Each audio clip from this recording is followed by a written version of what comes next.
Friends, welcome to my channel. ఈరోజు మన చిన్ని సీరియల్ గురించి చెప్పుకుందాం. డిఎన్ఏ రిపోర్ట్ మ్యాచ్ అయినాయా లేదా అని వీడియోలో తెలుసుకుందాం. Nice, very good.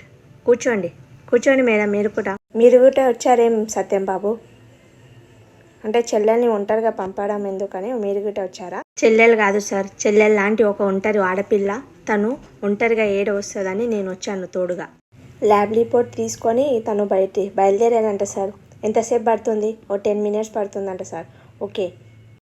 చూడండి మేడం, మీకు ఒక మాట చెప్పాలనిపిస్తుంది. చిన్నప్పటి నుంచి మనం ఆటలు ఆడతాం, పెద్దగా అయ్యాక కూడా ఆటలు ఆడతాం. కానీ పోలీసు వాళ్ళతో ఆడడం మంచిది కాదు. అది నాకెందుకు చెప్తున్నారు? నేనేం చట్టంతో ఆడట్లేదు. మీరేం అనవసరంగా తప్పుగా అనుకోకండి. మీరు ఈ కాసేపట్లో మీ డిఎన్ఏ రిపోర్ట్ వస్తుంది. కైనా మీకు భయంగా లేదా? అవును అంటాను. నీ కాన్ఫిడెంట్కి చాలా hands of madam. Thank you sir. Very good. నమస్తే సార్. డిఎన్ఏ రిపోర్ట్ వచ్చింది సార్.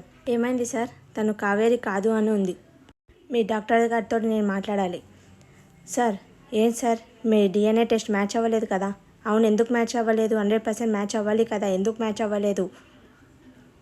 ఏదో జరిగినట్లుంది. 12 years నుంచి ఇదే ల్యాబ్లో ఇదే టెస్ట్ చేస్తూనే ఉన్నాను. ఎప్పుడు ఏ రాంగ్ రిజల్ట్ రాలేదు.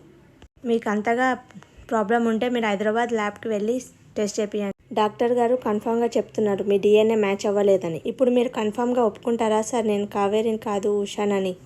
డిఎన్ఏ రిపోర్ట్స్ తేలాక ఒప్పుకోకుండా ఏం చేస్తాడమ్మా? ఇక మీతో పర్సనల్గా మాట్లాడాలి. అందరు బయటికి వెళ్ళిపోండి. చెప్పండి సార్, ఏమో పర్సనల్గా మాట్లాడాలని. మీరు ఎలా జైలుకి వెళ్ళారో తెలుసుకున్నాను. గర్భవతి అయిన మీరు జైలుకి వెళ్ళారు.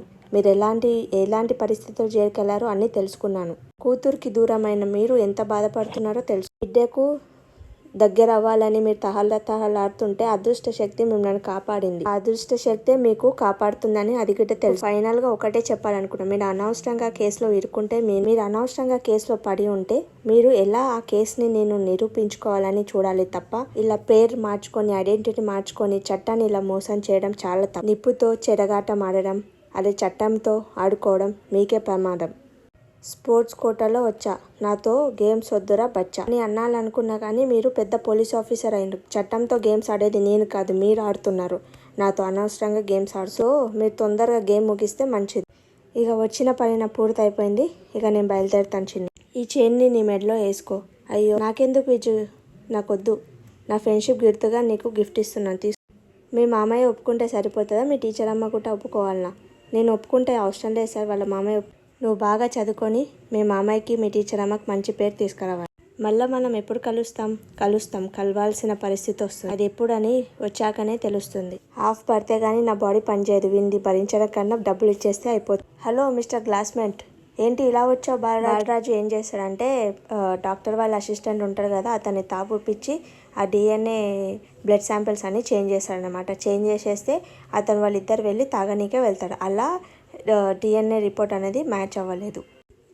విజయ్ సార్ మళ్ళీ వస్తా అని చెప్పాడు. అంటే కేసు వదిలేయలేడా? అంటే పీటీ టీచర్ కావ్య అని ఉషా కాదు అని కావేరి అని అరెస్ట్ చేస్తారా ఏంటి? అమ్మ నేరం చేయలేదని నిరూపించుకుంటే అమ్మకి ఇలాంటి ప్రాబ్లమ్స్ ఏమి రావు కదా.